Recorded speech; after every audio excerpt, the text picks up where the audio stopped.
Transformation challenge back to basics ಸೀರೀಸ್ಗೆ ಸ್ವಾಗತ. Day 34 ಶನಿವಾರ ರಕ್ಷಾಬಂಧನ್ ದಿನ. ಸೊ ಮನೆಯಲ್ಲಿ ಹಬ್ಬದ ಊಟ ಇತ್ತು. So meal 1 meal 2 full of carbs, protein ಕತೆ ಕೇಳಲೇಬೇಡಿ. ಸೊ ಇದಾದ್ಮೇಲೆ ನಾನು ಧಾರವಾಡಿಗೆ ಹೋಗಬೇಕಾಗಿತ್ತು. ಸೀದಾ ರೆಡ್ ಬಸ್ ಹತ್ಕೊಂಡು ನಮ್ಮ ಜರ್ನಿ ಶುರು ಮಾಡಿದೆ. ವೆದರ್ ಕೂಡ ಪರ್ಫೆಕ್ಟ್ ಆಗಿತ್ತು.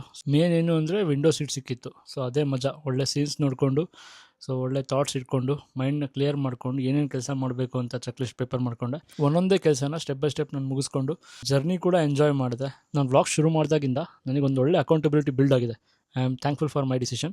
ಸೊ ಫೈನಲಿ ನಾನು ಹುಬ್ಳಿ ರೀಚ್ ಆದೆ. ಹುಬ್ಳಿ ರೀಚ್ ಆದಮೇಲೆ ಆ್ಯಸ್ ಯೂಶುವಲ್ ಚಿಗರಿ ಬಸ್ ಹತ್ಕೊಂಡು ಧಾರವಾಡ ಕಡೆಗೆ ಮನೆಗೆ ಹೋದ್ಮೇಲೆ ಮೀಲ್ 3 ಅಮ್ಮ ಮಾಡಿಕೊಟ್ಟಿದ್ರು. ಆಮೇಲೆ ಲಸ್ಸಿ. ಇದು ನನ್ನ step count.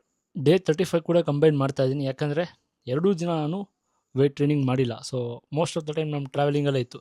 So meal 1 colour sandwich ಮಾಡಿಕೊಂಡು ಒಳ್ಳೆ ಕಾಫಿ ಕುಡ್ಕೊಂಡು ನಾವು ಹೊರಟ್ವಿ. ನಮ್ಮ ಫ್ಯಾಮಿಲಿ ಫಂಕ್ಷನ್, ಸತ್ಯನಾರಾಯಣ ಪೂಜೆ ಇತ್ತು.